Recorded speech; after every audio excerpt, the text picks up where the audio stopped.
Hey guys, welcome back, or thank you for joining. In today's episode of How I Do What I Do, Hidwid, let's coin it Hidwid. In today's episode of Hidwid, I'll be discussing a little bit about tools. I wanted to go more in depth. Instead of trying to make these big elaborate videos where I explain how to do these matrix molds and all this stuff, why not go back to the basics? Because in today's world of the digital AI and all that fun stuff, digital artists, people, such as me, still do traditional art, which means working with clay, paints, drawing, pen and paper, pen and pencil on paper. So instead of jumping into the end game of what I do and how I do it, let's go back to the basics. For any of you who are starting, hopefully it'll inform some of you and maybe even inspire you to start creating, knowing that you don't need the most expensive tools out there in the market. Sometimes all you need is a tongue depressor. So let's go ahead and get started. So who am I? My name is Chris, Burger Strings online, and I am a traditional sculptor. What I mean by that is that I sculpt by hand in clay. All the pieces that you see on my Instagram, on my website, they all started out in clay, sculpted traditionally by hand. And in order to do that, I have to have tools. So right here is a box. This is my sculpting kit. I managed to pick up this thing. I don't know if you can actually see this. This bad boy, modified over the years. But I picked up this steel box. Product placement or, advertisement for these guys. But I picked up this box at a salvage yard, and I modified it accordingly. I put a little purse on the side for all my calipers and whatnot. But this is pretty much when I used to work at different studios, this would always follow me wherever I would go. So opening it up, let's dive into all the hidden treasures of my pleasure box. I'm kidding. Okay, so I actually have two of these. One for my actual basic sculpting kit. The second one is for texturing tools, brushes and texture stamps and things like that. So in this first one, you're gonna see I I actually organize this for you guys. It's not normally like this. There are tools everywhere on my sculpting station. But let's start over here with our rakes. This guy is a beast for removing and hogging off material. Most of these tools have actually been modified, so you can pick up any one of these tools kind of from a local art store, but don't be afraid to modify tools, because that's how you're able to oh, hey, little screw, what you doing there? Okay. That's how you're able to sometimes get the shape that you're looking for. So this big guy, Rake, is actually what I use first to smooth down the planes. There's another tool. Actually, hold up. This thing, I actually just started using this. I covered this in a previous video, but once again, let me tell you, this rasp here, if you can find this rasp even smaller, like, that big from here to here, this is amazing for planing out your sculpt. And by planing your sculpt, I mean, like, once you get all the rough shapes on the actual head form, you can take this bad boy and rake it directionally to actually get the smoothness, general smoothness. This is not good for smoothing your piece entirely. This is for roughing out the planes on your piece. But this bad boy has saved me so much time. Instead of doing everything by hand by rake and just sitting there, raking it, this guy just, and if I take too much off, I just go ahead and add more clay and then plane it down again. It's not a big deal. That's why I love clay. Talking about rakes, let me show you this beauty. This was my first handmade tool. This tank of a rake. This, I got saw blade. I went ahead and just bent it. I don't even think I heated it.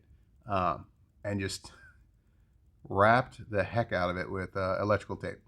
But this is a prime example of, if it works, use it. I made this from scratch, and I used it for years on all the, I think short fuse was sculpted with this. So you can do some great things with just a little imagination and some elbow grease. Okay, and still talking about rakes, is you have some, let me see, where one is.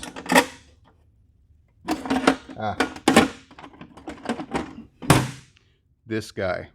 Out of all my tools, this is the one I use absolutely the most.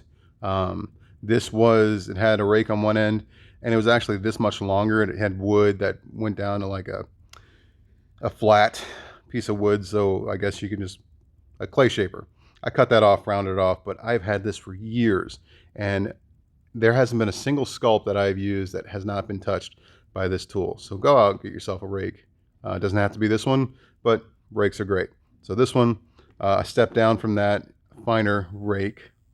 As you can see, I have so many different kinds of rakes. This one was made from a saw blade from a friend of mine.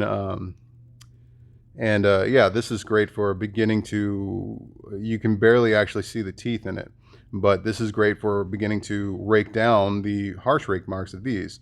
And then from there, I actually have this one that has twisted steel wire. Hard to get it to focus, but can it focus? No.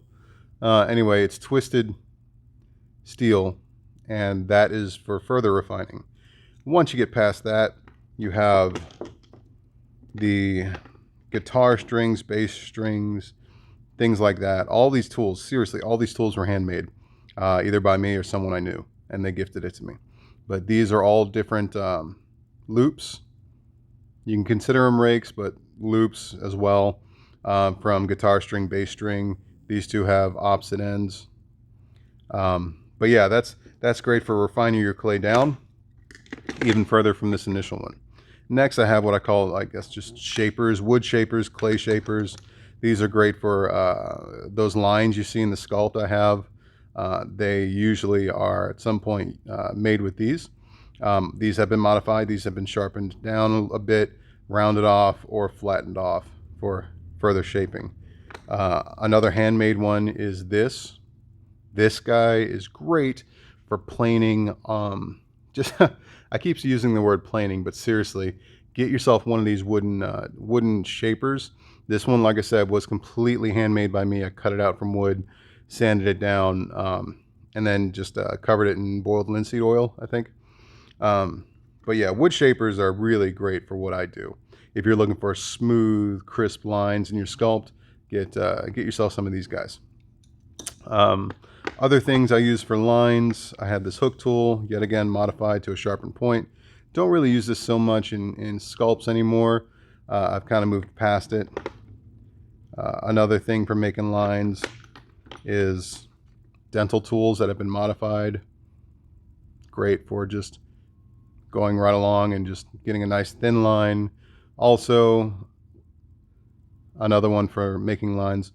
Like I said, some of these tools I don't actually even use anymore, but it's just, I'm not gonna throw them away. They're part of how I started, and hopefully, they can help you guys figure out where you want to start.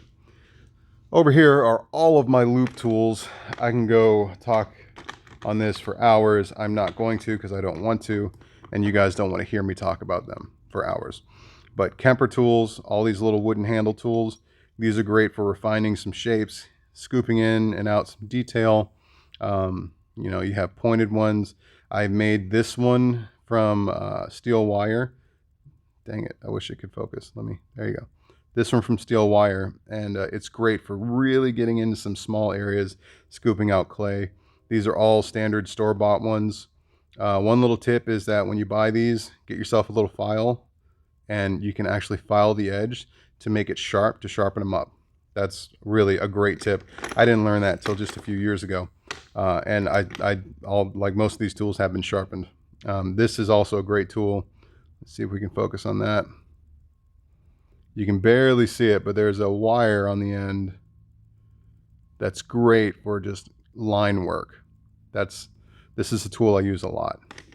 So you have your rakes, loops-ish, clay shapers, and actual loops. Like, these are seriously the tools I use to sculpt. None of these tools cost over, like, I think $6. There are tools out there, automotive sculpting tools, that cost around $75 to $100 each. I would wait off for those if you're just starting. I am actually thinking about picking 1 or 2 of those up because it's just, this is a craft that I love. So I want to try to invest in it a little bit more. Next, these are some quick texturing tools. Not a whole lot, I don't think, in this case. But obviously you have your brushes. One thing I use for brushing down texture is just a toothbrush. You spritz a little bit of alcohol in your piece and you actually like brush down. This will soften up your texture. Like this is a little cheap travel toothbrush that I have a couple of these I keep in my kit at all times. These are some texture rollers that I made. Honestly, you can buy these. You can buy texture stamps online. I just like the handmade process. So I have several more of these. They wouldn't fit in this case, but you get the idea. These are great for making your textures, especially if you want some like aged metal, pitted metal. This bad boy is great. And then washing it down with the toothbrush is a great technique. You have your pet brush, which is, great for raking down some detail when you're doing organic sculpts. I don't think I've ever met an artist that hasn't used one of these before. I have a whole bunch of these little spheres, either for pitted metal or for pour work. Like all these were handmade. So yeah, that's pretty much, as you can tell, I don't actually use a whole lot of texture tools. I kind of go on the fly of what I like. I do have a few more, but it's all about technique. It's not exactly about the tool. It's all about how you use the tool. So as I mentioned earlier, you can get yourself a tongue depressor and do what I do. If you know how to use it, you can shape a wooden tongue depressor to be any tool that you want. So just, if you actually want to start sculpting, you can go out there and start with a $5 kit of sculpting tools from Hobby Lobby. Now that we covered some of the basic tools that I use, let's talk a little more in depth about symmetry. I had a lot of people ask me, how do you get your mask so symmetrical? Firstly, I'm not saying this to be like, oh, well, it's impossible. It's not impossible. It takes time. So what I'm going to say is that it takes patience. It took me years of training my hand-eye coordination to be able to tell what's off. And even now, I still need help of some tools because I can't get it by eye. It's like, I think I'm done with a sculpt. And then I actually take a mold of it, cast it. And once I'm able to actually see it and turn it around in person, like look underneath it, I see it so off, and then I have to body shop it to oblivion to try to get it symmetrical again. So some nifty little tools that I use for symmetry are first, your level. This is so simple. You take your level and you put it right up to the sculpt, and then you're able to see, just by using that little bubble right there, to see what exactly is even and what is not, what's level. So what I try to do is I keep my dominant eye open. I line this up from one point of the sculpt to the other, and then I'll mark it with a line or mark 2 dots. This is like the quickest way for symmetry, for like just, I don't know, you call it junkyard symmetry, but it works for me. Now, one thing I invested in is by Inventil. It is a laser level. I don't use this very often, but I do use it. It comes with a tripod, or you actually have to get a tripod. But this guy has, he's great. He works with a cross section, or you can do a single line or vertical line or horizontal line. This really helps keep the base of the sculpt, meaning like the chin or the back of the head level. And from there, I'm able to take measurements off of it. So this really does help. You can find them cheap, either on Amazon for like 20, 30 bucks. I would stay away from Home Depot, Lowe's, stuff like that, because they're going to charge you an arm and leg to get those. But those are a couple of quick tips for symmetry. Another note on symmetry is how I'm able, outside of using the level and the laser level, whatever it is, and outside of using those, I do use traditional compasses. These guys. This little Stedler one you can get at like any Hobby Lobby. It's great for doing quick measurements. You can stick your finger right there in the middle, hold it in place, measure from one side, boom, to the other, boom, very easy. Would recommend one of these. These are actually kind of hard to find nowadays because nobody does drafting anymore. It would be in the drafting section of your local art store. All these guys, these beautiful things, are all machinists calipers. I love them. These are kind of like the bread and butter of what I do. Um, you know, it's just, I got these on eBay cheap because nobody uses them anymore, but they are perfect for what I do. They're perfect for achieving measurements on like one little, thing on the side comparative to the other. With all that fun stuff, even this guy, was also a machinist caliper. So would recommend you find some either online or just go get a cheap one from Hobby Lobby, because these guys are great when you're in a pinch and you're trying to figure out why doesn't this look the same as this. Get yourself some calipers. Another thing you can also do is take a picture from a profile shot of your sculpture if you're worried about symmetry, and then in your phone flip it. That easy. And then compare the picture to the other side of the sculpt to see exactly what's off. One final tool that I use for smoothing out my shapes, organic especially, or just trying to see where pieces need to be cleaned up. It's just it's a little lighter. This is great. I use an actual, huge, I use a torch, like a big torch, but I wouldn't recommend that for first timers. You can use a little, just a little gas station lighter. I think I actually got this from a gas station. But yeah, I mean, whatever it is to heat up your clay to blend shapes together, I would recommend getting just a little torch like this.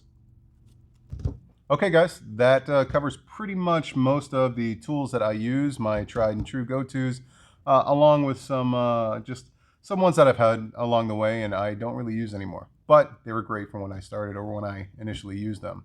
So yeah, but that's all I'm covering today in this video is tools. If you do like what you're seeing, if you like this kind of content, please like, subscribe, share this video with others so that they can learn the traditional ways of sculpting. Or just, if you want to show somebody how cool this is, go for it. But like I said, if you do like it, go ahead and comment below on what other videos you may like to see. Any other ideas for new content.